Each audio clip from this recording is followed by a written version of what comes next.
एक posh policy के लिए तब जाएंगे ना जब कोई कंप्लेंट करेगा। तो आपको थोड़ा सा ध्यान रखना है, उसको ऑब्जर्व करो कि वो किस तरह से बात कर रहा है, वो क्या कैसे बिहेव कर रहा है, उसको कोई दिक्कत तो नहीं हो रही है। जो ह्यूमन रिसोर्स जिनसे हम काम कराते हैं, हम कितनी भी टेक्नोलॉजी लगाए, हम कितनी भी मशीनरी लगाए, लेकिन उसको चलाने वाला जो है वो एम्प्लॉय आपके कंपनी में आता है, 2-3 महीने काम करता है, फिर वो अपने ही तरीके से काम करने लगता है। तो मैं बेटर तो नहीं कहूँगी, थोड़ा सा बायस हो जाएगा, लेकिन yes, women can do whatever the men can do for your company. तो हम किसी दोस्त से, कोई दूसरा जो कंपनी होती है वहाँ से हम लोग कॉपी पेस्ट करा लेते हैं, या फिर आजकल तो एआई है ही अपने हेल्प के लिए। It is my own pride that I am helping in India's GDP.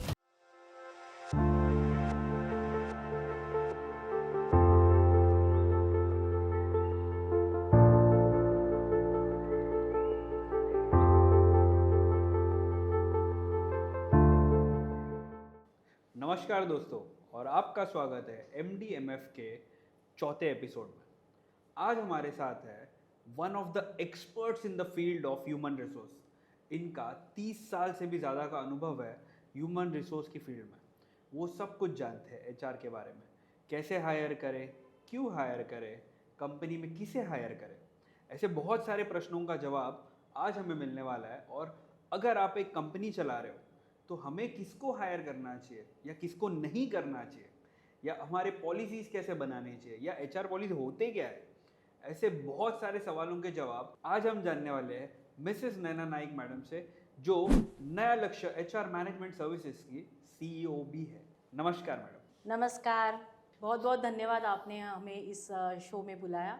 और MSME जो कि स्मॉल एंड मीडियम एंटरप्राइजेस हैं, उनके लिए ये बहुत सारे क्वेश्चंस रहते हैं कि हम अपनी HR पॉलिसीज़ या हमारे जो एम्प्लॉयज़ हैं उनके बहुत सारे प्रॉब्लम्स हैं। मैं हमेशा कहती हूँ कि रिक्रूटमेंट तो एक तरफ है, रिक्रूटमेंट हो जाने के बाद जो कंप्लीट एम्प्लॉय लाइफ साइकिल है उसको संभालने के लिए हमने क्या करना चाहिए।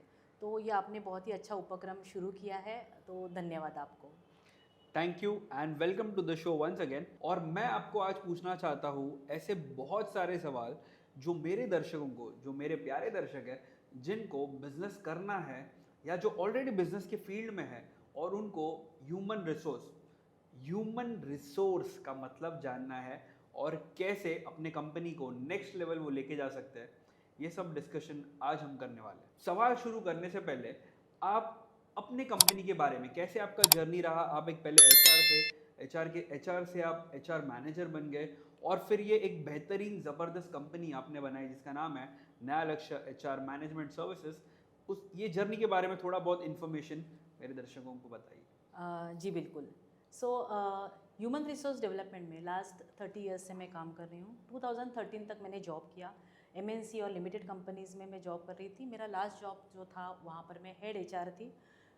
7 एम्प्लॉयज़ थे हमारी टीम में, HR के टीम में। और कॉरपोरेट में जहाँ पर देखा जाए तो ऑलरेडी HR डिपार्टमेंट सेट होता है, पॉलिसी सेट होती है और हमको रन करना होता है। और ऑफ कोर्स वहाँ पर एम्प्लॉयज़ बहुत ज़्यादा होते हैं, तो नेचुरली HR के जो लोग हैं वो भी ज़्यादा लगते हैं। 2013 तक मैंने जॉब किया और उसके बाद मैंने लक्ष्यवेद इंस्टीट्यूट के जो अतुल राजोई सर हैं, तो उनके यहाँ एक लक्ष्यवेद का मैंने कोर्स किया था, जो 10 दिन का कोर्स है। वहाँ पर मैंने जाना कि ये जो HR के practices and policies and systems है, उसकी ज़रूरत कॉरपोरेट से ज़्यादा जो MSME है, स्मॉल एंड मीडियम एंटरप्राइजेस है, उनको ज़्यादा है। तब तक मेरी एक 20-22 साल की सर्विस कंप्लीट हो गई थी। फिर मैंने सोचा कि मैं थोड़ा ब्रेक लूँ और मैं कुछ ऐसा करूँ कि जिसका ये जो एक्सपर्टीज़ मैंने ली है, ये जो एक्सपीरियंस मैंने जमा किया है, जो MBA में कुछ सीखा था, कुछ लेबर लॉज के स्टडीज़ में मैंने सीखा था, उसका मैं ज़्यादा लोगों को मैं उसका उपयोग करा दूँ। तो इसके लिए मैंने 6 महीने तक ब्रेक लिया। मैंने थोड़ा पढ़ाई किया, सर्वे किया, और वहाँ से मैंने देखा कि एक दो नहीं, 127 क्वेश्चंस मेरे पास जमा हो गए कि जहाँ पर मुझे लगा कि मैं इनका जवाब अगर मुझे देना है तो मैं वो कैसे दूँ। तो इसका पूरा स्टडी करने के बाद मैंने फिर अप्रैल 2014 में नया लक्ष्य HR मैनेजमेंट कंसल्टेंसी शुरू की। यहाँ पर मेरा फोकस था MSME, small and medium enterprises only, जहाँ पर 5, 10, 50, ज़्यादा से ज़्यादा 60 लोग काम करते हैं और वहाँ पर कोई भी HR पर्सन नहीं है। अगर HR एग्जीक्यूटिव या HR मैनेजर है भी तो उसके पास वो जो एक्सपीरियंस है वो सिर्फ पेरोल का या फिर रिक्रूटमेंट का है, लेकिन उनको नर्चर और कल्चर कैसे किया जाए। आज की तारीख में जो हायर एंड फायर वाला तो ज़माना रहा नहीं। अब जो ज़माना है वो एम्प्लॉय को नर्चर करना है, उनको एक अच्छा कल्चर देना है, और अपने बिजनेस की जो ग्रोथ है वो एम्प्लॉय से ही होती है, क्योंकि हम हमेशा कहते हैं कि एम्प्लॉय ही है जो बिजनेस को बनाता है या बिगाड़ता है, right? You must be agree with me. Absolutely. Yes.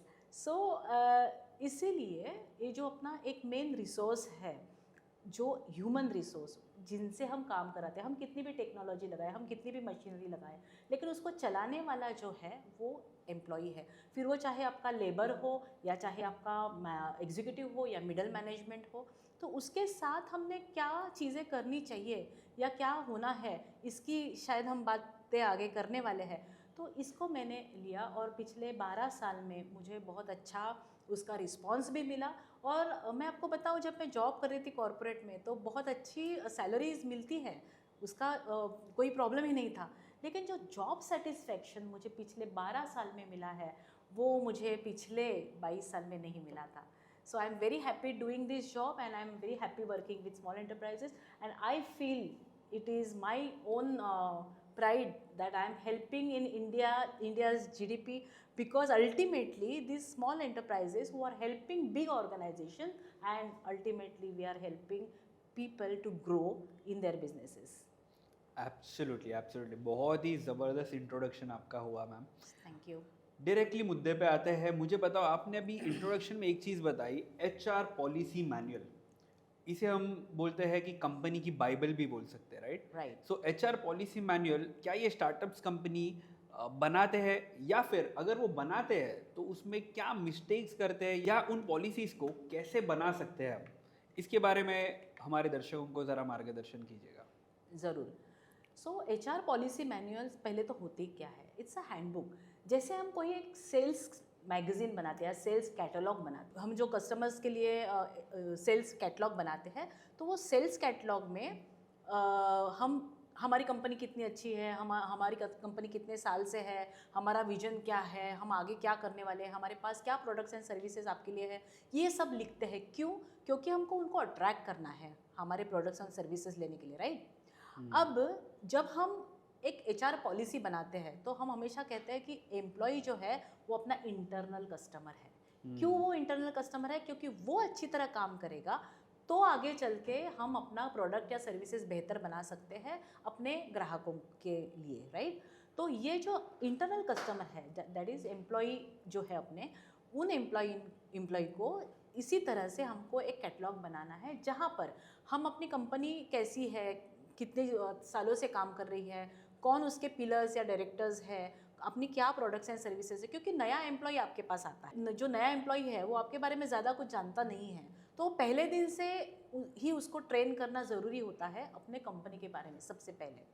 तो ये जो पॉलिसी हम पॉलिसी हैंडबुक जो बनाते हैं, जिसे HR पॉलिसी मैनुअल भी कहा जाता है, तो उसमें बहुत सारे सेक्शंस रहते हैं। अब होता क्या है, मिस्टेक्स क्या होती है कभी कभी, कि हमको लगता है कि ठीक है ना, एक पॉलिसी तो बनानी है, एक पॉलिसी हैंडबुक ही तो बनाना है, तो हम किसी दोस्त से, कोई दूसरा जो कंपनी होती है वहाँ से हम लोग कॉपी पेस्ट करा लेते हैं, या फिर आजकल तो AI है ही अपने हेल्प के लिए, तो उनसे कराते हैं। लेकिन अगर कंपेयर करोगे तो ये जो AI से या फिर डाउनलोडेड या फिर कॉपी पेस्टेड जब आप लेते हैं, वो आपके कंपनी के लिए, आपके कल्चर के लिए सूट होते हैं क्या नहीं होते हैं, ये आपने अभी तक नहीं देखा है। अगर देखेंगे तो पता चलेगा कि ये बहुत ही फॉरेन टाइप ऑफ मटेरियल है, जो यहाँ पर ना लोगों को समझता है ना आपको समझता है। तो सबसे पहले ये करना है कि अपनी पॉलिसी हमने खुद बनानी है। आप गाइडलाइंस ले सकते हो, आप हेडलाइंस ले सकते हो, लेकिन उसके नीचे जो लिखना है वो आपने लिखना है। तो ये पहली मिस्टेक हमेशा होती है। दूसरा ये होता है कि HR पॉलिसी के नाम पे हम बनाते क्या है, टर्म्स एंड कंडीशंस के रूल्स एंड नियम और वो सब बनाते हैं, राइट? तो वो अपेक्षित नहीं है, वो तो एक रूल बुक में भी आप बना सकते हैं, फिर HR पॉलिसी मैनुअल की क्या ज़रूरत है? तो ये जो टर्म्स एंड कंडीशंस है वो एक हिस्सा है पूरे HR पॉलिसी मैनुअल का। तो खाली उसमें ये मत लिखिए कि भाई टाइमिंग क्या है और आपको कितना कैसे ड्रेसिंग होनी चाहिए, या आपको अगर नहीं आएंगे टाइम पे तो क्या होगा। तो सिर्फ वो चीज़ें नहीं लिखनी चाहिए, और भी बहुत सारी चीज़ें हैं जो अभी हम डिस्कस करेंगे ही आगे की हिस्से में। तो ये सारी चीज़ें उसमें सिर्फ नहीं होनी चाहिए, बहुत सारी चीज़ें उसमें आती है। तीसरा होता है कि आप जो पॉलिसी बनाते हो वो एक बार आपने बना लिया, किसी एक्सपर्ट को बुला के शायद आपने बना लिया अच्छे से, ओके, वो जितने भी आपके पास लोग हैं उनको एक बार दिखा दिया, फिर वो पॉलिसी की बुक बंद होके आपके डेस्क में चली जाती है। ना वो आपको उसका ख्याल रहता है ना एम्प्लॉय को ख्याल रहता है, तो वापस वही वर्बल बातें शुरू हो जाती है। अब वर्बल क्या होती है चीज़ें, अब वर्बल इंस्ट्रक्शन देते वो हवा हो जाती है ना, अब किसी के ध्यान में नहीं रहते ना उसको कोई फॉलो करता है। तो राइटिंग में डॉक्यूमेंटेशन होना बहुत ज़रूरी है और उसका एक रिव्यू होना, उसका बार बार उसका रिव्यू होना बहुत ज़रूरी है। अगर आप किसी से बात करेंगे तो अच्छा लीव पॉलिसी चाहिए, देखो लीव पॉलिसी अपना एक 19th वाला जो पॉइंट है उसमें आप देख सकते हैं, तो उनको भी वो आदत रहेगी कि एचआर पॉलिसी मैनुअल का यूज़ करना। और एक पॉइंट होता है, तीसरा पॉइंट हम बोल सकते हैं कि इसका रिव्यू होना चाहिए एवरी 3 इयर्स के बाद, क्योंकि कोई भी कंपनी है वो तो अभी के लिए नहीं बनी है ना, वो तो बढ़ने के लिए बनी है। तो 3 साल के बाद बहुत सारी ग्रोथ होती है, नए एम्प्लॉई आते हैं, नंबर ऑफ एम्प्लॉयज़ बढ़ जाते हैं। तो ये सारी जो हम बनाते हैं जो एम्प्लॉयज़ के लिए जितनी भी पॉलिसीज़ हमने बनाई हैं, ऑफकोर्स वो एक बार ही बनाते हैं हमेशा के लिए, लेकिन उसका रिव्यू होना चाहिए। उसमें एडिशन डिलीशन जो भी एडिट आपको करना है कर सकते हैं, लेकिन रिव्यू ज़रूर होना चाहिए। और जब हमारे पास कोई नया एम्प्लॉय आता है तो उसका जो पहले दिन का इंडक्शन ट्रेनिंग होता है, उस इंडक्शन ट्रेनिंग में ये एचआर पॉलिसी हैंडबुक उसको लिटरली उसको पढ़ाना है, मतलब ये देखो ऐसा होता है हमारे यहाँ, ये देखो ऐसा चीज़ है। तो ये सारी चीज़ें उसमें होना ज़रूरी है। और एक पॉइंट मैं यहाँ बताना चाहूँगी, एम्प्लॉय पॉलिसी मैनुअल हमेशा 3 सेक्शन में बननी चाहिए। फर्स्ट सेक्शन जो है उसमें कंपनी की हिस्ट्री, बाकी की डिटेल्स कंपनी के बारे में, डायरेक्टर्स की डिटेल्स, विजन मिशन के बारे में बातें हैं, ये सारी चीज़ें होनी चाहिए। प्रोडक्ट सर्विसेज क्या है, हमें हमारे अच्छे अच्छे क्लाइंट्स क्या है, इसके बारे में होनी चाहिए। और हमारा फ्यूचर क्या है, अभी का प्लान, नियर फ्यूचर का प्लान क्या है और आगे के फ्यूचर का प्लान क्या है। इससे क्या होता है, एम्प्लॉय को एक विश्वास बन जाता है अपनी कंपनी में कि मैं बहुत अच्छी कंपनी में आके यहाँ एंटर हुआ हूँ और मेरा फ्यूचर यहाँ पर ब्राइट है। उसके बाद में दूसरा सेक्शन आता है जिसमें सारी डिसिप्लिन होती है, जो हमने थोड़ी देर पहले बात की कि अटेंडेंस क्या है, लेट आएंगे तो क्या होगा, वगैरह वगैरह बातें। और उसमें ऑफकोर्स डिसिप्लिन पे मिसकंडक्ट है, माइनर मिसकंडक्ट, मेजर मिसकंडक्ट, उसके बारे में आपको काउंसलिंग किया जाएगा या फिर आपको वार्निंग लेटर दिया जाएगा, ये सारी बातें उसमें आ सकती है। और तीसरे सेक्शन में जो है वो पॉलिसीज़ है, सारी पॉलिसीज़ रहती है, लीव पॉलिसी है, कंपनसेशन है, ये सारी बातें उसमें आ सकती है। फिर हमने लीगल एस्पेक्ट ज़रूर ध्यान रखना चाहिए, क्योंकि गवर्नमेंट कोई भी लैंड हो, हर लैंड का एक नियम होता है जिसको हम लेबर लॉज कहते हैं। तो एवरी स्टेट हैज़ सम और अदर डिफरेंट लेबर लॉज, और पूरे नेशन का भी एक अलग लेबर लॉ होता है। तो लेबर लॉ को ध्यान में रखते हुए अपने पॉलिसी बनानी चाहिए। ये बात तो ठीक है कि हमने हमारी मर्जी से पॉलिसी बनाई है, और वो जब भी कोई केस जाता है लेबर कोर्ट में तो ये होता है कि हम आपकी पॉलिसी क्या कहती है, तो वो भी होता है। लेकिन वो पॉलिसीज़ जो गवर्नमेंट के बताए हुए कॉम्प्लायंसेस में, स्टैट्यूटरी कॉम्प्लायंस में बैठनी चाहिए, गवर्नमेंट ने बताए हुए लॉ में बैठनी चाहिए, उसके साथ आपकी पॉलिसी मेल जोल में होनी चाहिए। तो ये सारी बातें आपको ध्यान रखनी है जब आप एक एचआर पॉलिसी बनाते हो। ये आपने बहुत ही डिटेल्ड आंसर बताया। मेरे को लगता है ये आंसर अगर कोई ध्यान से सुन ले तो वो खुद की एचआर पॉलिसी बना पाएगा अपने कंपनी के हिसाब से। मेरा दूसरा प्रश्न है, एचआर के टर्म्स है कुछ जेडी, केआरए, केपीआई, और ये हमें as a startup initially set करना ज़रूरी है या? और पहले तो मुझे बताओ ये जेडी, केआरए, केपीआई मेरी ऑडियंस के लिए कि एग्जैक्टली ये है क्या? बिल्कुल, JD is job description, KRA की रिजल्ट एरिया, और KPI की परफॉर्मेंस इंडिकेटर। पहले हम जेडी की बात करते हैं। अब हम कोई भी जो कैंडिडेट आता है उसका इंटरव्यू लेते हैं, उसको सिलेक्ट करते हैं, तो हमने कुछ एक 4-5 कुछ लाइंस लिखे रहते कि वो आप किस लिए आपका उसका वो कैंडिडेट का इंटरव्यू ले रहे हो। तो ये तो तय है कि हम किसी ना किसी रीज़न की वजह से हम उसको हायर कर रहे हैं। अब उसको वो भी तैयार होकर आया है इंटरव्यू के लिए, आपने भी क्वेश्चन सेट किए हैं इंटरव्यू के लिए, और आपने उसको ये सारी चीज़ें बता दी, आपको ये करना है, ये करना है, ये करना है। तब वो ना वहाँ तक ही रह जाता है, वो वही रह जाता है जो भी आपकी बात है। वो एम्प्लॉय आपके कंपनी में आता है, 2-3 महीने काम करता है, फिर वो अपने ही तरीके से काम करने लगता है। आप भी भूल जाते हो कि इसको क्यों लिया था, वो भी भूल जाता है कि मैंने किस लिए यहाँ अप्लाई किया था। तो आपका जो रूटीन चक्र चल रहा है ना, जो बाकी के लोग एम्प्लॉय कर रहे हैं ना, वो भी उसी चक्र में आ जाता है। तो जो अपने पास 10, 15, 20, 25 जो एम्प्लॉय होते हैं, तो उनको हमने अलग अलग जॉब डिस्क्रिप्शन देना चाहिए। अब ये बात तो ठीक है कि अगर आपके 3 एम्प्लॉय है जो सिर्फ सेल्स में है, तो ऑफकोर्स उनका जेडी तो एक ही रहेगा। अब देखिए, जॉब डिस्क्रिप्शन जो है वो किसी एक पर्सन का नहीं होता है। आज वहाँ पर रमेश काम कर रहा है, कल वहाँ पर कोई सुरेश काम करेगा, कल कोई निनाद काम करेगा। तो जेडी जो है वो है उस काम के बारे में। तो हम कह सकते हैं कि कोई एक अकाउंटेंट है, तो अकाउंटेंट का एक जेडी है। हो सकता है आपके पास दूसरा अकाउंटेंट हो, तो उसका जेडी सिमिलर रहेगा, लेकिन 2-3 काम उसमें अलग रह सकते हैं।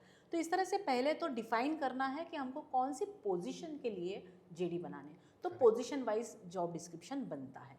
ये जॉब डिस्क्रिप्शन आप वो पर्सन आने से पहले आपके पास रेडी होना चाहिए। अगर आपके पास माने आप 4 या 5 लोग ऑलरेडी है, या 10-12 लोग ऑलरेडी है, उनके लिए आपने जॉब डिस्क्रिप्शन शायद बनाया नहीं हो, तो सबसे पहले वो बनाइए। वो इम्पॉर्टेंट है कि आपके पास जितने भी एम्प्लॉयज़ हैं उनका पहले आप जॉब डिस्क्रिप्शन बनाओ। जैसे मैंने कहा, कोई 2 सेल्स पर्सन है, उनका काम सेम है, तो एक ही पोजीशन का जॉब डिस्क्रिप्शन बनेगा और वो हम रिपीटेडली यूज़ कर सकते हैं, उसको हम रिपीटेडली उसका यूज़ कर सकते हैं। अब ये हो गया जेडी, जॉब डिस्क्रिप्शन, ये बनना ज़रूरी है। दूसरा होता है की रिजल्ट एरिया। अब जॉब डिस्क्रिप्शन जो है वो टू डू लिस्ट है कि आपको दिन भर क्या करना है, 6 महीने में क्या करना है। अब KRA होता है ना, ये 2 या 3 पॉइंट का, मैक्सिमम 4 पॉइंट का होना चाहिए, क्योंकि KRA है फोकस। अब जो फोकस है ना, वो आप ज़्यादा से ज़्यादा यहाँ कर सकते हो, यहाँ नहीं कर सकते। फोकस जो है वो 2 या 3 चीज़ों के लिए होना चाहिए। तो वो जो पर्टिकुलर जॉब है, वो जो पोजीशन है, उसने क्या डिलीवर करना है, वो फोकस उसका क्या है, कंपनी उस एम्प्लॉय से क्या एक्सपेक्ट कर रही है, वो KRA में आता है। तो की रिजल्ट एरिया इज फोकस, ठीक है। और फिर KPI क्या है, तो की रिजल्ट एरिया का जो इंडिकेटर है, इंडिकेटर आपको पता है कि इंडिकेटर होता है न्यूमेरिक। तो जैसे किसी सेल्स पर्सन का KRA है कि वो कस्टमर को जाके मिले और वहाँ से बिजनेस लाए, ये उसका KRA हो गया, सिंपल। अब कितना बिजनेस लाना है, वो न्यूमेरिकल वैल्यू आ गई। कितने टाइम में लाना है, 1 महीने में लाना है, 6 महीने में लाना है, 1 साल में लाना है, तो ये जो न्यूमेरिकल जहाँ पर कैलकुलेशन आ गया, वो है KPI। तो KRA बताता है कि फोकस क्या है, और KPI बताता है कि फोकस को कितना करना है, हाउ मच। सो ये बेसिक डिफरेंस है तीनों में, और ये लिखना ज़रूरी है, पहले से ही लिखना ज़रूरी है। एम्प्लॉई जब आपको ज्वाइन होता है, उसके पहले आपके हाथ में वो जेडी, KRA और KPI होना बहुत ज़रूरी होता है।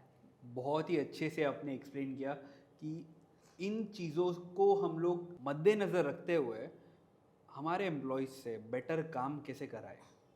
सो इस हिसाब से आपने बहुत ही अच्छा मेरे को आंसर दिया। मेरा एक सवाल है, जैसे मूविंग डिजिट्स का ऑफिस मुंबई में है, आपका ऑफिस भी मुंबई में है, और मुंबई बहुत ही ज़्यादा एक्सपेंसिव सिटी है, तो क्या आप कुछ ऐसे हैक्स बता सकते हैं जिसमें हम एक बहुत अच्छे तरीके से कोई अच्छा एम्प्लॉय मुंबई में हायर कर सके?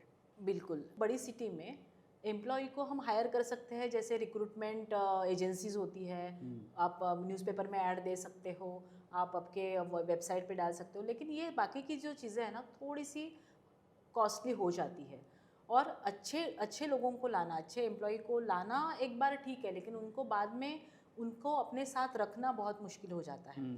तो ये दोनों चीज़ों के लिए एक मैं कुछ अच्छे टिप्स आपको देती हूँ। सबसे पहले तो एम्प्लॉय रेफरल स्कीम। अब इसमें क्या होता है, अब इसके साथ और एक प्रॉब्लम जो आपकी मैंने देखी है स्मॉल एंटरप्राइजेस में, कि जो पुराने एम्प्लॉय है वो नए एम्प्लॉय को कभी कभी अपने साथ रखते नहीं है ज़्यादा, तो नया एम्प्लॉय जल्दी जल्दी छोड़ के जाता है। हम पूछते रह जाते हैं, भाई इसको क्या हुआ, क्यों छोड़ के गया 4 महीने में, 3 महीने में। तो एम्प्लॉय रेफरल स्कीम से क्या फ़ायदा होता है, एक तो आपके एम्प्लॉय के कोई पहचान का आता है, तो वो एम्प्लॉय अपने आप उसका बड़ी बन जाता है पहले दिन से। तो वो उसको प्रोटेक्ट भी करता है, उसको समझाता भी है, उसको रोकता भी है अगर वो जाना चाहे तो। वो बाकी एम्प्लॉय के साथ भी उसकी मेलजोल बढ़ती है। तो एम्प्लॉय रेफरल स्कीम, ऑफकोर्स इस रेफरल स्कीम में आपने उनको कुछ एक परसेंटेज देना, या फिर कुछ एक उसको थैंक यू हैंडशेक देना, मॉनिटरी बहुत ज़रूरी होता है।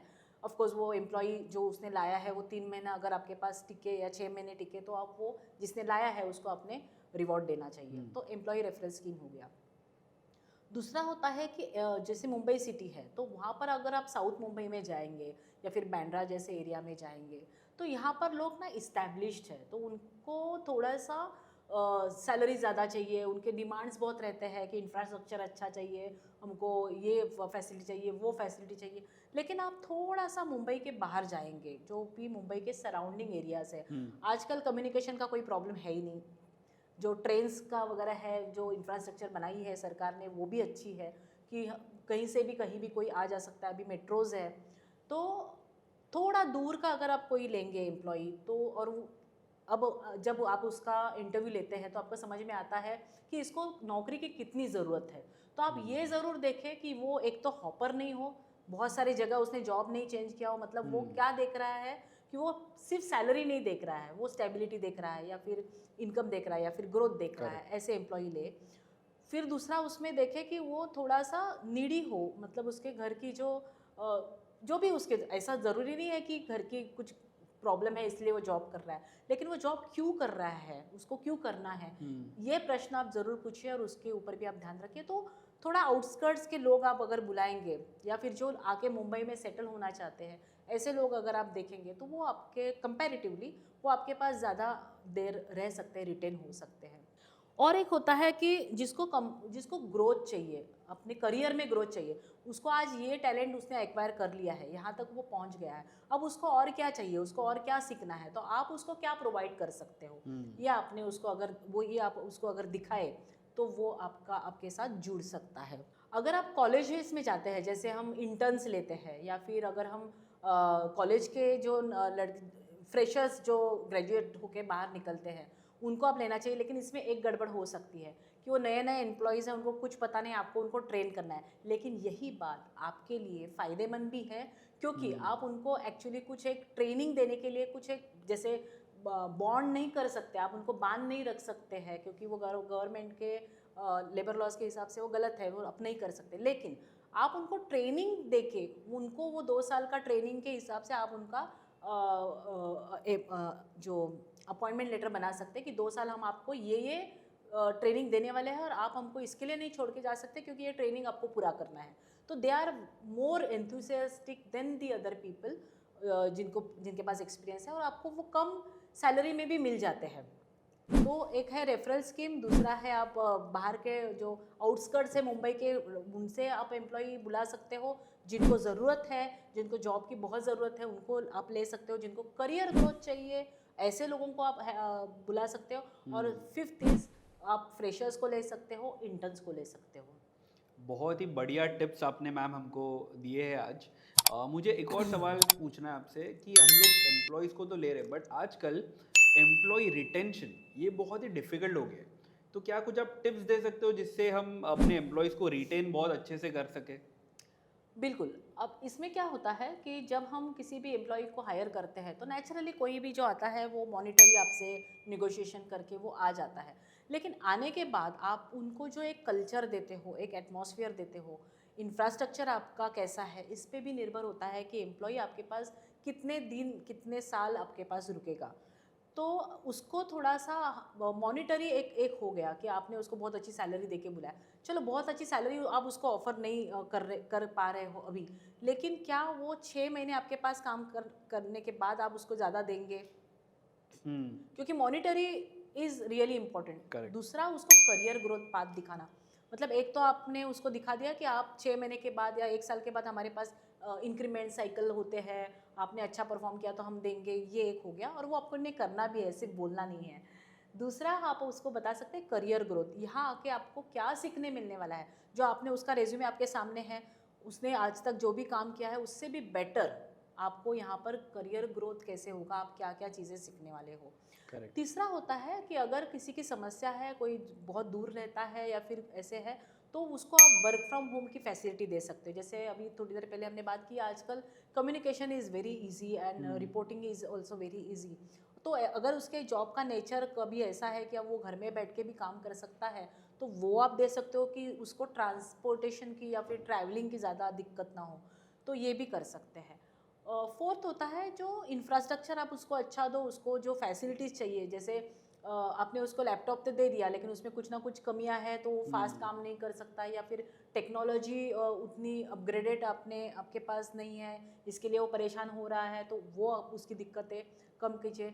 सबसे इम्पॉर्टेंट है कि वो जब आता है तो 1 महीने भर उसका कोई ना कोई बड़ी बना दीजिए, या आप उसके बड़ी बन जाओ कि भाई कैसे काम कर रहे हो, कोई दिक्कत तो नहीं है, और देखो उसको ऑब्जर्व करो।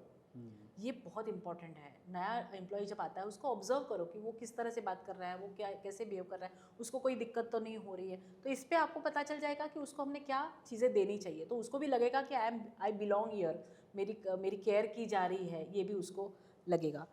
फिर होता है कि उसको आप अप्रिसिएशन करना चाहिए। उसने अगर अच्छा काम किया तो अप्रिसिएशन लेटर, उसके साथ कुछ एक छोटा मोटा छोटा सा चॉकलेट भी अगर उसको दे दो सबके सामने, अप्रिशिएट उसको करो, तो भी एक अच्छी बात होती है। और एक अच्छा चीज़ है कि अप्रिशिएट अगर करना है तो सबके सामने करना है, लेकिन अगर कोई गलत काम करे तो उसको साइड में लेके उसको समझाना है। आपको बहुत गुस्सा भी आ रहा है तो उस गुस्से को आप पी लो, क्योंकि आजकल के एम्प्लॉयज़ जो है, ये जो नई जनरेशन है, उनके आप ज़रा भी आवाज़ चढ़ा के या टोन बदल के बात करेंगे तो वो दूसरे दिन निकल जाएंगे। तो इसका मतलब ये नहीं कि हमने उनसे डर के रहना चाहिए। गलत है तो गलत काम किया है तो किया है, लेकिन जिसे कहते हैं ना कि शांत से लेकिन स्ट्रांगली उसको वो फीडबैक आपको देना है। लेकिन फीडबैक जब भी देना हो आप उसको अलग कमरे में लेके जाके या ऑफिस के बाहर ले जाके उसको समझा सकते हैं, तो ये करना है। तो अप्रिसिएशन हो गया। फिर एक है कि उसको अगर आप प्रॉफिट शेयरिंग दे सको, जैसे इंसेंटिव तो हम देते हैं, इंसेंटिव भी देना चाहिए। इंसेंटिव तो हम देते हैं, उसको परफॉर्मेंस बोनस भी देते हैं, फिर उसको प्रॉफिट शेयरिंग में भी लेना चाहिए। अगर आप बहुत ज़्यादा सैलरी नहीं दे सकते हो, I can give you the example. मेरे 2 ऐसे क्लाइंट्स हैं कि जिनके पास सैलरी तो एक छोटा सा कंपोनेंट है, लेकिन उनका जो प्रॉफिट शेयरिंग है वो बहुत ज़्यादा है। तो जो एम्प्लॉय है ना, वो प्रॉफिट शेयरिंग में अपनी कंपनी समझ के काम करता है। तो जहाँ तक हो सके अगर आप प्रॉफिट शेयरिंग में उसको अगर रख सके तो आप वैसे परसेंटेज में उसको रख सकते हो।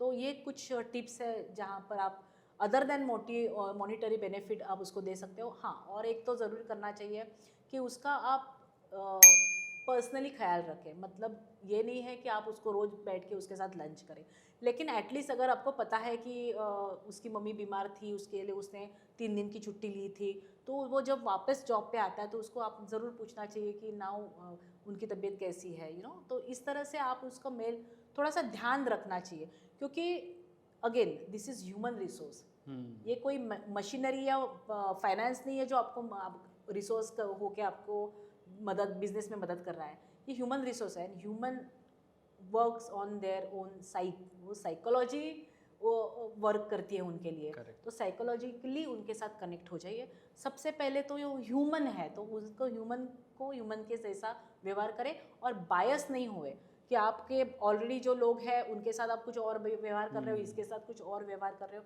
तो ये नहीं होना चाहिए। तो ये सारी टिप्स आप यूज़ कर सकते हैं। बहुत ही बढ़िया टिप्स दिए। इनमें से कुछ टिप्स ऐसे थे जो मूविंग डेज का कल्चर है उसमें हम इम्प्लीमेंट करना चाहेंगे। जैसे बड़ी सिस्टम हम लोग ने आज तक नहीं लाया, और प्रॉफिट शेयरिंग भी हमने कभी नहीं लाया अपनी कंपनी में, बट डेफिनेटली ये टिप्स मुझे हेल्प करेंगी to retain my employees more. Yes. Retention की बात आ गई, मुझे एक और सवाल आपसे पूछना था कि for example we have retained the employees, लेकिन उसके बाद अभी अप्रेजल अगर उसको देना है तो अप्रेजल देने का कुछ सिस्टम हम लोग बना सकते हैं क्या, जिससे वो एम्प्लॉय भी खुश हो, उसका प्रोडक्टिविटी भी बढ़े, और अप्रेजल से उसको एक सेटिस्फैक्शन मिले कि this company is thinking about my future. बिल्कुल। अभी हमने थोड़ी देर पहले बात की KRA KPIs की। तो KRA KPI जो है, जो साल के पहले, जैसे अगर आपका अप्रेजल साइकिल या इंक्रीमेंट साइकिल अगर अप्रैल में शुरू हो रहा है, तो दिस इज़ द सीज़न। मेरे सारे डेट्स भी बुक है। बहुत सारे लोग सिर्फ रिव्यू सिस्टम के लिए या अप्रेजल्स के लिए मुझे बुलाते हैं। तो ये जो जनवरी फरवरी मार्च के जो 3 महीने हैं, उसमें ये सारे रिव्यूज़ होते हैं जनरली। तो इसके लिए अगले साल आपको अभी अप्रेजल, ये पिछले साल का अप्रेजल आपने कर लिया, मतलब रिव्यू सिस्टम आपने कंप्लीट कर लिया, उसके ऊपर आपने रेटिंग सिस्टम दिया, और उनका इंक्रीमेंट शायद आप फिक्स करेंगे अभी अप्रैल से। अब नया साल जो आने वाला है, उसके लिए उनको KRA KPI देना बहुत ज़रूरी है। वो उनको आपसे क्या उम्मीद है, वो आपसे क्या उम्मीद रख सकते हैं, तो expectation from both the sides. अब बहुत बार क्या होता है ना कि हम उन पे आपने ये करना है, ये करना है, ये करना है, आपने ये नहीं किया, वो नहीं किया, वो नहीं किया, लेकिन वो क्यों नहीं किया, इसका रिव्यू होना बहुत ज़रूरी है। और ये हम 1 साल के बाद नहीं पूछेंगे सर, हम ये पूछेंगे उनको हर 3 महीने के बाद। तो अपना ये रिव्यू साइकिल जो है ना, वो एक्चुअली ईयरली तो अप्रेजल के लिए रिव्यू लेते हैं, लेकिन उसमें 3 महीने के बाद आपको उनको पूछते रहना है कि आप यहाँ तक आ गए, अभी आगे कैसे जाना है। तो ये एक बात है, मतलब आपने उनको अगले साल का KRA KPI देना चाहिए, उसका हर 3 महीने में रिव्यू लेना चाहिए। वो अगर कर रहे हैं तो अप्रिशिएट करना चाहिए, अगर नहीं कर रहे, ऑन द ट्रैक अगर नहीं है, तो वो क्यों ऑन द ट्रैक नहीं है, ये उनको पूछना बहुत ज़रूरी है। इसी को तो रिव्यू कहते हैं। ठीक है। तीसरी इंपॉर्टेंट बात, अब क्या होता है कि हम उनके लिए टारगेट तो सेट करते हैं ना, KRA हमने देखा कि KRA इज़ फोकस की रिजल्ट एरिया, फिर KPI भी सेट कर देते हैं कि आपका 50 लाख होना चाहिए, 1 करोड़ होना चाहिए, एक्सेट्रा एक्सेट्रा। हम अकाउंटेंट और बैक ऑफिस के लिए भी KRA KPI सेट करते हैं कि एक्यूरेसी होनी चाहिए, टाइम लाइन्स अपने अधेयर करने चाहिए, वगैरह वगैरह। अब ये करते वक्त ये जो स्मार्ट डेफिनेशन आपने सुना होगा, तो इस स्मार्ट डेफिनेशन क्या है कि SMART, okay. Specific, measurable, achievable, realistic and time bound. तो ये वो रियलिस्टिक होना चाहिए, उसकी कैपेसिटी नहीं है वो शायद 1 करोड़ लाए और आप उसको बोल रहे हैं नहीं अगले साल तुम्हारा टारगेट 1 करोड़ है, तो वो पहले ही डिमोटिवेट हो जाएगा। करेक्ट। हाँ, आप ये ज़रूर कर सकते हैं कि वो 1 करोड़ लाना है और मैं तुमको हेल्प करूँगा कि वो कैसे लाए। तो इसके लिए पैरामीटर्स सेट करना, उसका हैंड होल्डिंग करना, इसीलिए तो वो 3-3 महीने में आप लेंगे उसका। और उसके साथ जो तीसरा पॉइंट ये है कि आप उसके साथ बैठ के ये डिसाइड करोगे, ये नहीं कि आपने बनाया और उसको खाली थमा दिया कि भाई ये आपको करना है। उसके साथ बैठ के, उसके HOD के साथ और उसके साथ बैठ के ये डिस्कस होना चाहिए कि आपका ये अगले साल का KRA है, ये KPI है और इसको आपको करने में कुछ दिक्कत आएगी क्या, आप क्या कर सकते हो। सामने वाला शायद ये भी बोल सकता है सर 1 करोड़ क्या, मैं तो 5 करोड़ ला सकता हूँ। लेकिन अभी आ गया सबसे इम्पॉर्टेंट पॉइंट, वो ये है कि KRA KPI देने के पहले, रिव्यू सिस्टम करने के पहले, सबसे पहले अगले साल का कंपनी का ऑब्जेक्टिव क्या है, पहले वो सेट करना चाहिए। अब कंपनी का प्रोडक्शन कैपेसिटी या फिर कंपनी की सर्विस देने की कैपेसिटी कितनी है, वो 2 करोड़ का बिजनेस लाएगा, आप लेने के लिए उतने तैयार हो क्या। तो इसके लिए ये भी हो सकता है, तो इसके लिए उसके साथ बैठ के और अपना ऑब्जेक्टिव पहले डिफाइन करो, फिर उसका ऑब्जेक्टिव डिफाइन करो और फिर ये पैरामीटर्स सेट करो। हर एक की कैपेसिटी सेम नहीं होती है।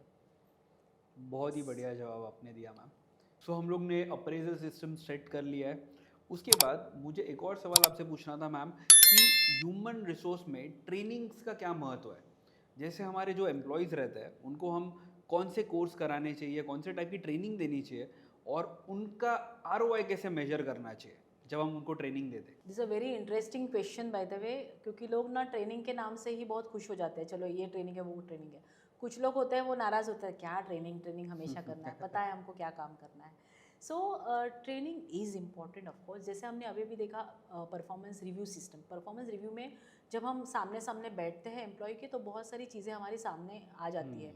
जैसे कि मैंने बताया कि उनको कुछ टारगेट दिया, स्मार्ट डेफिनेशन में दिया, सब किया, लेकिन क्या उनकी कैपेसिटी है। जब समझ में आता है कि कैपेसिटी नहीं है, तो वो क्यों नहीं है कैपेसिटी और क्या नहीं है, ये हमको पता चल जाता है। तो अप्रेजल सिस्टम का एक बाई प्रोडक्ट हम कह सकते हैं कि ट्रेनिंग नीड एनालिसिस, सो TNA जिसे हम कहते हैं। तो ट्रेनिंग नीड एनालिसिस अपने हमारी वो रिव्यू सिस्टम में ही अपने कर लेनी चाहिए कि भाई इसको हमको ऐसी क्या ट्रेनिंग दे कि जिस तरह से उसकी कैपेसिटी बढ़े, उसका नॉलेज बढ़े, उसके स्किल्स बढ़े और वो भी उसका भी प्रमोशन वगैरह सब हो जाए और जिसकी वजह से अपने कंपनी को भी फ़ायदा हो। इसलिए ट्रेनिंग इज़ वेरी इंपॉर्टेंट। तो हमने नीड एनालिसिस कर लिया, उसका समझ में आ गया कि इसको इस बात की ट्रेनिंग देनी। अब कुछ ट्रेनिंग जो होती है वो कॉमन होती है, सॉफ्ट स्किल ट्रेनिंग है या ऑन द जॉब ट्रेनिंग है, जो सबको पता है कि जिसका जो काम है उसको ट्रेनिंग दो।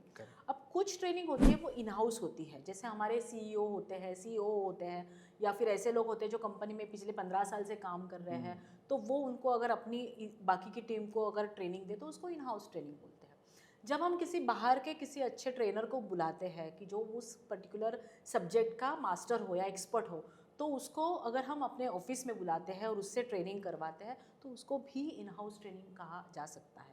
लेकिन हम पूरी टीम को लेके 2 दिन के लिए हम या 3 दिन के लिए हम कहीं और बाहर जा रहे हैं, वो बाहर के एटमॉस्फेयर में उनको ट्रेनिंग दे रहे हैं, उसकी ज़रूरत, उसका इम्पोर्टेंस और उसका बेनिफिट भी अलग होता है। ओके, फिर हम चाहे किसी बाहर के लोग ट्रेनर को बुलाएं या फिर अपना ही कोई ट्रेनर वहाँ पर ट्रेनिंग दे, लेकिन वो एटमॉस्फेयर वगैरह उस पर बहुत इम्पैक्ट करता है। लेकिन हमने हमारी टीम कैसी है, हमारा ऑब्जेक्टिव क्या है, उसके ऊपर वो हमने ज़रूर देखना है। अब ऑब्जेक्टिव जैसे मैंने कहा था कि परफॉर्मेंस रिव्यू के लिए एक ऑब्जेक्टिव होता है, कंपनी को कहाँ तक बढ़ना है उसके हिसाब से आप सेट करते हो कि आपका रिव्यू सिस्टम कैसे होना है। वैसे ही ट्रेनिंग आप क्यों दे रहे हो, तो आपका गोल फिक्स होना चाहिए कि हम अगर इसको ट्रेनिंग दे रहे हैं, आपके पास 25 लोग हैं, 25 में से 5 लोगों को आपको ट्रेनिंग के लिए आपने चुना है, तो वो 5 लोगों को के लिए जो आपको ट्रेनिंग देनी है उसकी ज़रूरत क्या है, उसका गोल क्या है उसके पीछे। आप अगर कुछ इन्वेस्ट कर रहे हैं उनमें तो उसका गोल क्या है, तो पहले वो होता है। अब ROI, रिटर्न ऑन इन्वेस्टमेंट जो होता है, तो वो होता है कि वो ट्रेनिंग देने के बाद उससे एक्सपेक्ट क्या कर रहे हो आप। तो जो TNA हो रहता है ना, ट्रेनिंग नीड एनालिसिस, वो सिर्फ वो एम्प्लॉय का नहीं है, आपका भी है। आपने भी पहले वो गोल सेट करना चाहिए, उसका आपको आपको क्या एक्सपेक्ट है कि ये ट्रेनिंग होने के बाद इसने क्या करना चाहिए, वो कंप्लीट आपके पास रहना चाहिए। और उस हिसाब से आप उसको 6 महीने 1 साल तक आपने उसको ऑब्जर्व करना चाहिए। फिर वो ROI मैच होता है कि नहीं, वो आप देख सकते हैं। और वो ये उसको भी ट्रांसपेरेंटली बताना चाहिए, देखो मैं तुमको इस ट्रेनिंग के लिए भेज रहा हूँ, आपने ये करना है कि आके 4 लोगों को सिखाना है कि आपने क्या सीख के आए हो, ऐसा हो सकता है। दूसरा कि आपको ये एक्सपेक्ट करते हैं कि ये सीखने के बाद आप ये प्रोडक्टिविटी ला सकते हो, तो उसको भी ट्रांसपेरेंसी रहेगी। और उसके ऊपर एक बार ट्रेनिंग जब हो जाती है तो ऑफकोर्स वो ट्रेनिंग का रिव्यू तो लेना ही है कि भाई ट्रेनिंग कैसे हुई, आपको क्या फ़ायदा हुआ, क्या सीखा, क्या नहीं सीखा, और क्या सीखना चाहते हो। अभी वो उसके तो टेम्पलेट्स तो मिलते ही है ट्रेनिंग के, सैम्पल क्वेश्चंस की ट्रेनिंग कैसी हुई, तो ये करना चाहिए। और ये होने अभी ट्रेनिंग में भी जो ये सारी भी मैंने चीज़ें बताई, उसमें सबसे इम्पोर्टेंट ट्रेनिंग पता है क्या है, एम्प्लॉई जब आपके पास जिस दिन ज्वाइन होता है उस दिन उसका इंडक्शन ट्रेनिंग होना ज़रूरी है। अब आप कहेंगे कि वो ट्रेनिंग के जो मैंने अभी डिटेल्स बताए और ये ट्रेनिंग से उसका क्या फ़र्क, कैसे फ़र्क पड़ता है। ये ट्रेनिंग, बाकी की ट्रेनिंग तो आप उसको बाद में दोगे, जब एम्प्लॉय आपके पास ज्वाइन होता है तो उसका इंडक्शन ट्रेनिंग और जॉब ओरिएंटेशन ट्रेनिंग होना बहुत ज़रूरी है। अब ट्रेनिंग के अलग अलग है, आप मेरे यूट्यूब वीडियो पे देखेंगे तो आपको पता चलेगा कि वहाँ पर बहुत सारे ट्रेनिंग के, मतलब ये ऐसे 10 मिनट में बताने वाली चीज़ नहीं है, it's a vast subject. But still induction training होनी चाहिए, जॉब ओरिएंटेशन होना चाहिए, फिर ये in house training, out of the office training, ये होने चाहिए। प्रोसेसेस तो हम लोग ने अभी डिफाइन कर लिए। मुझे आपसे एक और सवाल पूछना था कि HR पॉलिसीज़ जब 10 एम्प्लॉय होते हैं तब अलग होती है, और जब हम 10 से 50 का सफ़र तय करते हैं या 50 से 100 या 100 से 200 का सफ़र तय करते हैं, तो पॉलिसीज़ चेंज होती है, right, the structures get changed. तो ऐसे कुछ आपके पास एग्जाम्पल है जिसमें हम देखते हैं कि ये स्ट्रक्चर चेंज होने की वजह से कंपनी को बहुत ज़्यादा फ़ायदा हुआ है?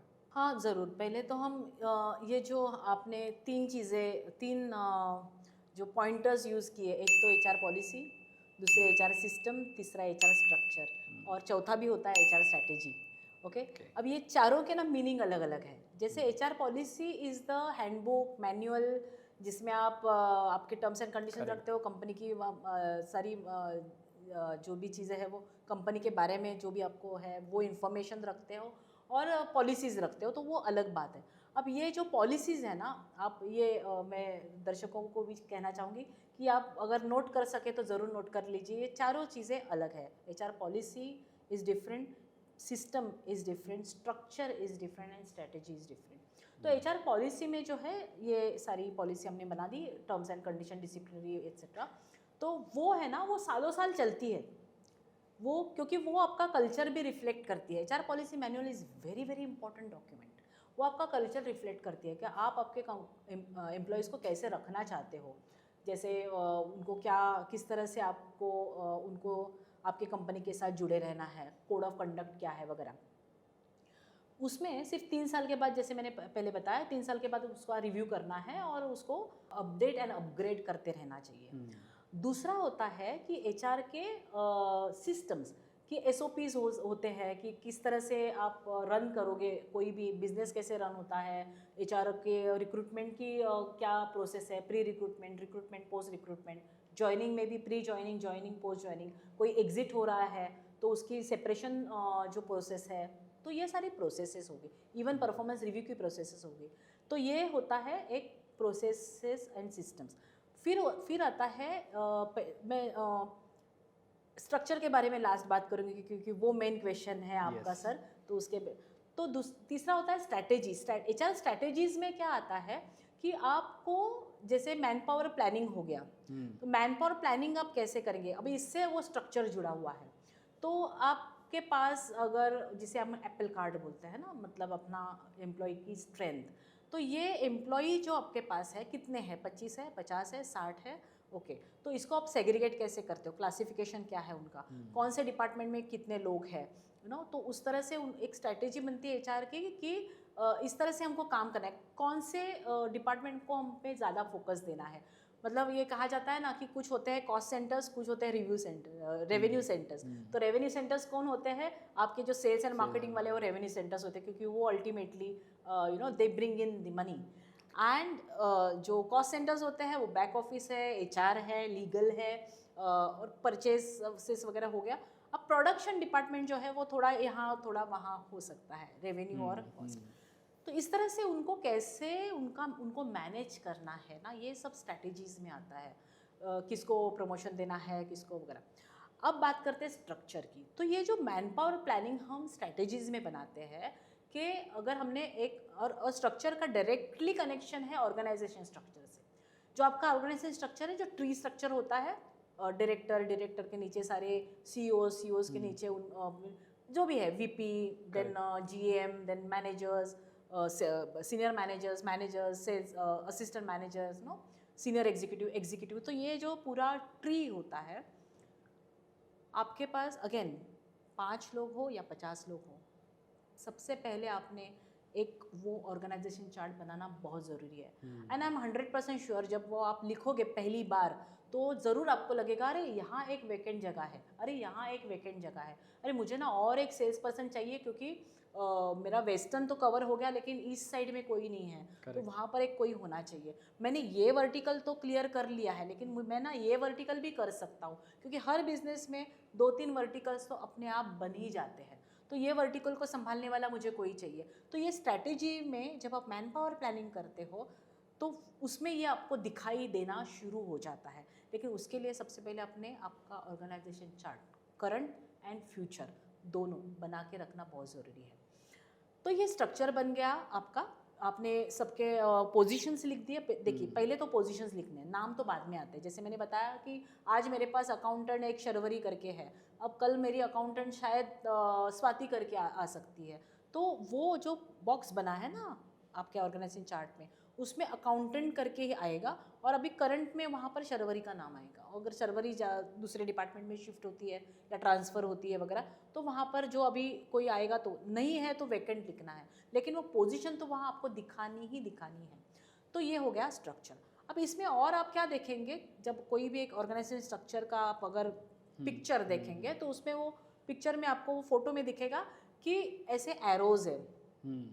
तो एरोज क्या बताते हैं कि कौन किसको रिपोर्ट करता है। करेक्ट। तो ये जो रिपोर्टिंग स्ट्रक्चर है ना, उसमें क्लैरिटी आ जाती है आपके एम्प्लॉयज़ को भी और आपको भी कि आपने किसे होता है कि 15 साल से काम करने वाला कोई एग्जीक्यूटिव है, वो अभी तक उसी जगह है, वो बहुत कुछ खुद को प्रोग्रेस नहीं कर पाया है, and is happy there, you are also happy with his work.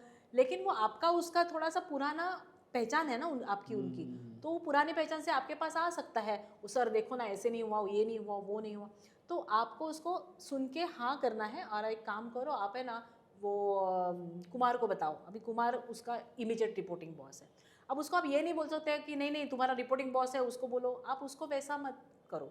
जैसे मैंने पहले बताया ना, आपको कल्चर डालना है, तो उसको समझाना भी है कि भाई आप रिपोर्टिंग स्ट्रक्चर से काम करो, और ये भी नहीं करना है कि उसको दुत्कारो। नहीं। तो आपको उसको प्यार से हाँ ठीक है मैंने तो सुन लिया है, आप एक काम करो, तुम उससे बात करो और फिर मैं देखता हूँ कि उससे बात करके मैं देखता हूँ, तो वो भी समझ जाएगा कि मुझे ये स्ट्रक्चर में ये रिपोर्टिंग मेरा स्ट्रक्चर है और इस तरह से ही मुझे मेरी बात आगे करनी है या फिर पूछनी है या बतानी है। तो उसका पियर्स हो गया, उसका सबऑर्डिनेट हो गया, उसका सुपीरियर हो गया, सुपीरियर का सुपीरियर हो गया, सारा आपको कंप्लीट पिक्चर जो है वो ऑर्गेनाइजेशन स्ट्रक्चर में दिखता है और organisation structure is very very important. तो ये भी आप कर सकते हैं। और फ्यूचर का क्यों बनाना है, क्योंकि आज आपके पास इतने लोग हैं, आपके पास ये प्रोजेक्ट है, आगे कोई आप प्रोजेक्ट लेने वाले हो तो उसके लिए भी आपको तैयार रहना है। अब कोई भी आज तक मैंने नहीं देखा कि कोई बिजनेस मुझे बता रहा है कि नहीं मुझे तो बस इतना ही काम करना है, बस मुझे 20 करोड़ मेरा बिजनेस है और 20 करोड़ ही हमेशा हमेशा चलाना है, ऐसा नहीं है। तो 20 के 40 के 100 भी हो सकते हैं। तो उसके लिए आप तैयार होना चाहिए कि आपका मैन पावर प्लानिंग आपने HR स्ट्रैटेजी में कैसा डाला है और उसके हिसाब से आपको आगे के जो वैकेंट पोजीशन है वो क्रिएट करके रखना है। तो आपके पास 2 चीज़ें होनी चाहिए, एक करंट का ऑर्गेनाइजेशन चार्ट और एक 3 साल के बाद का ऑर्गेनाइजेशन चार्ट। एब्सोल्युटली, बहुत ही अच्छे तरीके से आपने बताया कि ऑर्गेनाइजेशन चार्ट या फिर HR स्ट्रक्चर का क्या इम्पोर्टेंस है और कैसे इस स्ट्रक्चर की वजह से कोई भी कंपनी इजीली स्केल कर पाएगा। मैम, मेरा आपसे अगला सवाल है कि वुमेन्स के लिए कुछ स्पेशल HR पॉलिसीज़ होते हैं क्या, या ऐसे कुछ HR पॉलिसीज़ जो अभी तक आए ही नहीं है और आप सोचते हो कि ये शायद ऐड करेंगे आप आपकी कंपनी में तो वुमेन्स को बहुत बेनिफिशियल होंगे? बिल्कुल सर। सबसे पहले तो मैं ये बताना चाहूँगी कि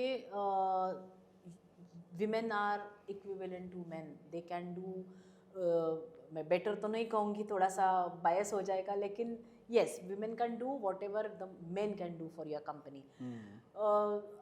अब वुमेन के है ना तो अलग अलग जो रहते हैं समस्याएं होती है कि वो घर भी संभाल रही है, काम भी संभाल रही है, बच्चों को भी देखभाल कर रही है, तो उसके मन में बहुत सारी चीज़ें हैं। और एक नेचुरल जो फेनोमेनन है इन विमेन का वो है थोड़ा सा इमोशनल होना, ये सेंटिमेंटल होना, इमोशनल होना, ये नेचुरल फिनोमेनन है। उसको ना आप कुछ कर सकते हैं ना वो खुद कुछ कर सकती है, ऐसा है।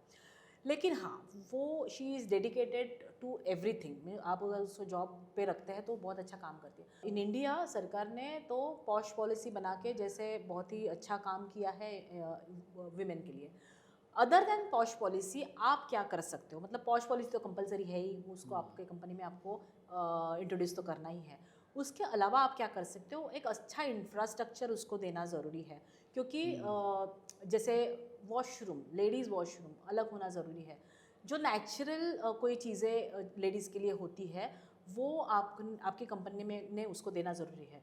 अभी जेंट्स की रिक्वायरमेंट्स अलग रहती है, विमेन की रिक्वायरमेंट्स अलग रहती है, पर से दी वॉशरूम एट्सेट्रा। इंफ्रास्ट्रक्चर, साफ़ सुथरा पानी वो तो सबके लिए ही चाहिए, मेल के लिए भी चाहिए।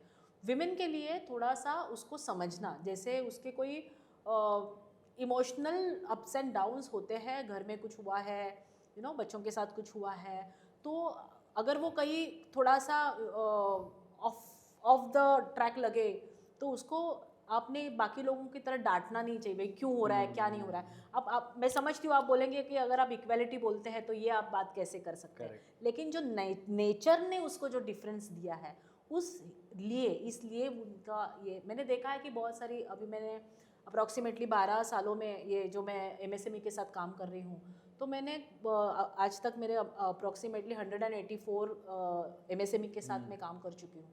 तो मैंने देखा है कि जो एम्प्लॉई जो विमेन एम्प्लॉई जो 50 एंड अबव होते हैं, उनके मूड स्विंग्स होते हैं, natural, that is natural phenomenon because of the menopause.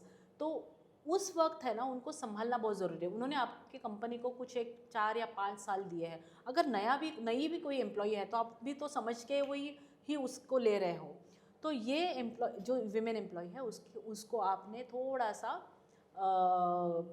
Emotionally उसको एक सपोर्ट देने की ज़रूरत है।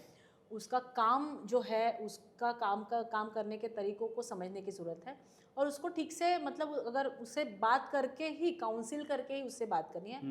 तो 2-3 बातें इंपॉर्टेंट है। पॉश पॉलिसी तो कंपलसरी है ही, मैटरनिटी लीव कंपलसरी है, इंफ्रास्ट्रक्चर अच्छा देना कंपलसरी है। सबसे पहले तो टॉयलेट्स उसके लिए अलग से होने चाहिए और उसका जो भी इमोशनल अप्स एंड डाउन्स है उसको समझना चाहिए। और अभी पॉश पॉलिसी के लिए तब जाएंगे ना जब कोई कंप्लेंट करेगा, तो आपको थोड़ा सा ध्यान रखना है। जैसे हम अपने घर के लड़कियों का, घर की बहन है आपकी, कोई भाभी है या बेटी है आपकी, तो उसको जैसा आप ध्यान रखते हो कि उसके साथ कुछ गलत तो नहीं हो रहा है, वो कंप्लेंट करे ना करे, लेकिन आपने ध्यान रखना चाहिए कि उसके बिहेवियर में कुछ चेंज आ रहा है क्या, कोई बाकी के लोग उसको, चाहे वो जेंट्स हो या लेडीज़ हो, एक दूसरे में अनबन हो रही है क्या, इसका आपको ख्याल रखना है। अब इतना भी करेंगे ना तो भी उसको एक सुरक्षित वातावरण में आपके साथ काम करते हुए वो हमेशा आपके साथ जुड़ी रहेगी। और रिटेंशन अगर करना है वीमेन एम्प्लॉय का, तो ये चीज़ें उसको देना बहुत ज़रूरी है। Absolutely right ma'am. मेरा अगला सवाल आपसे ये है कि एचआर हमेशा आजकल कैसे कंपनीज और स्पेसेस बहुत लिमिटेड होने की वजह से companies prefer hiring an HR who can work with them online. तो क्या आप भी ऐसे ऑनलाइन कंसल्टेशन देते हो या ऑनलाइन एचआर कंसल्टेशन का कुछ फ़ायदा भी होता है या नहीं? उसके बारे में अगर आप कुछ बता सकते हो तो प्लीज़। या this is also a very interesting question for me. जैसे मैंने बताया, मैंने 12 साल से अभी मैं एमएसएमई में काम कर रही हूँ, तो शुरू के जो शुरुआत थी वहाँ पर तो कंपलसरी लोगों के ऑफिस में जाके मुझे काम करना पड़ता था। अब आप किसी भी प्रोफेशनल जो होता है, किसी को भी आप लेंगे, जैसे डॉक्टर्स है, वकील है, तो उनको अगर आप वो खुद आते हैं तो उनका वो टाइम इन्वेस्ट करते हैं।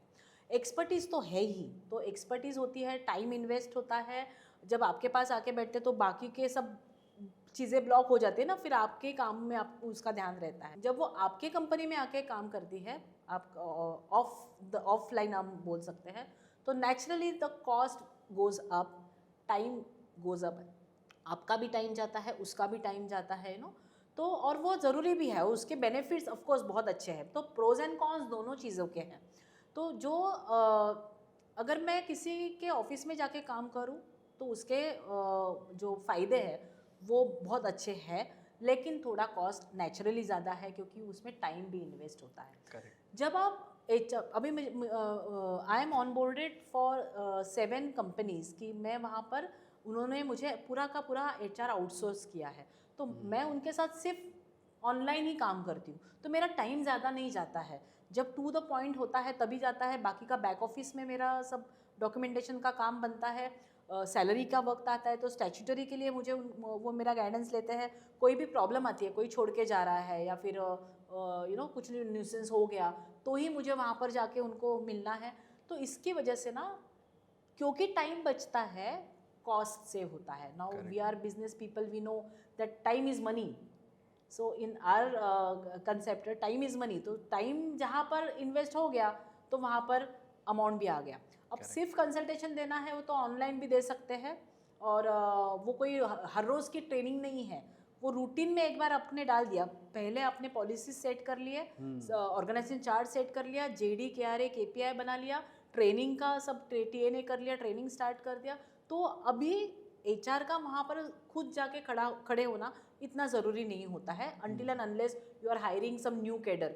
आपके पास 5-6 लोग नए आ रहे हैं तो उनको इंडक्शन ट्रेनिंग देना है, जॉब ओरिएंटेशन देना है, तब तक नहीं ज़रूरी है। लेकिन यस, जो one line answer is yes, online HR consultation is possible.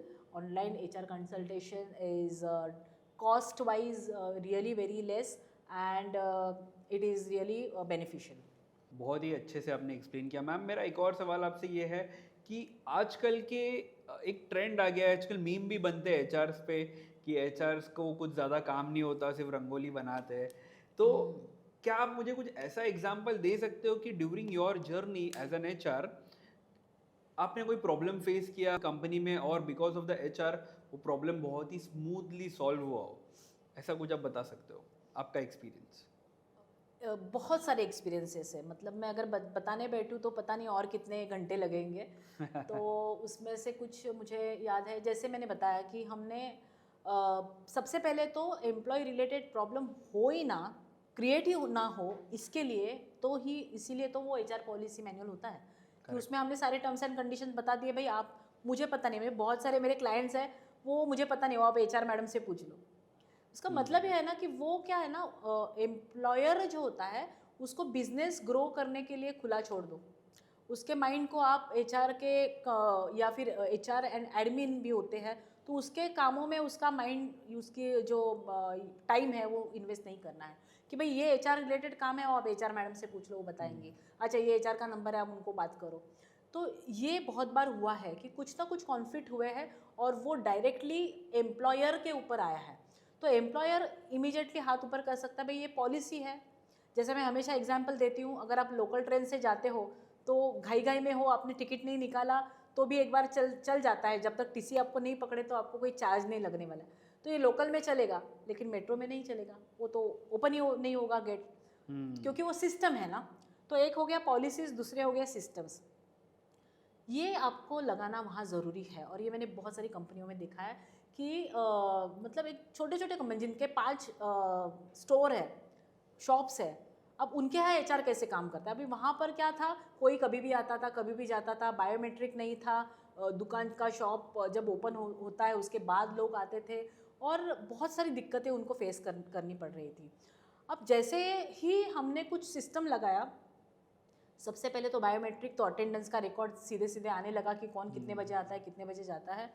फिर उसका काउंसलिंग कि भाई आपका ये प्रॉब्लम है, आप इस तरह ऐसा ऐसा नहीं करना चाहिए, ऐसा करना चाहिए।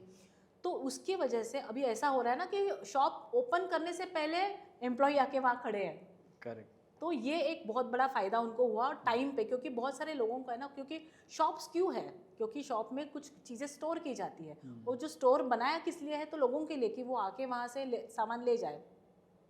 तो अगर स्टोर 10:30 बजे खुलेगा तो कस्टमर आके खड़े हैं लेकिन एम्प्लॉय नहीं है उसको बेचने के लिए या ओपन करने के लिए। तो ऐसे सारे सीन वहाँ होते थे, और उनका जो प्रोडक्टिविटी है वो कम से कम 40 गुना बढ़ा है, just because of this small policy and system.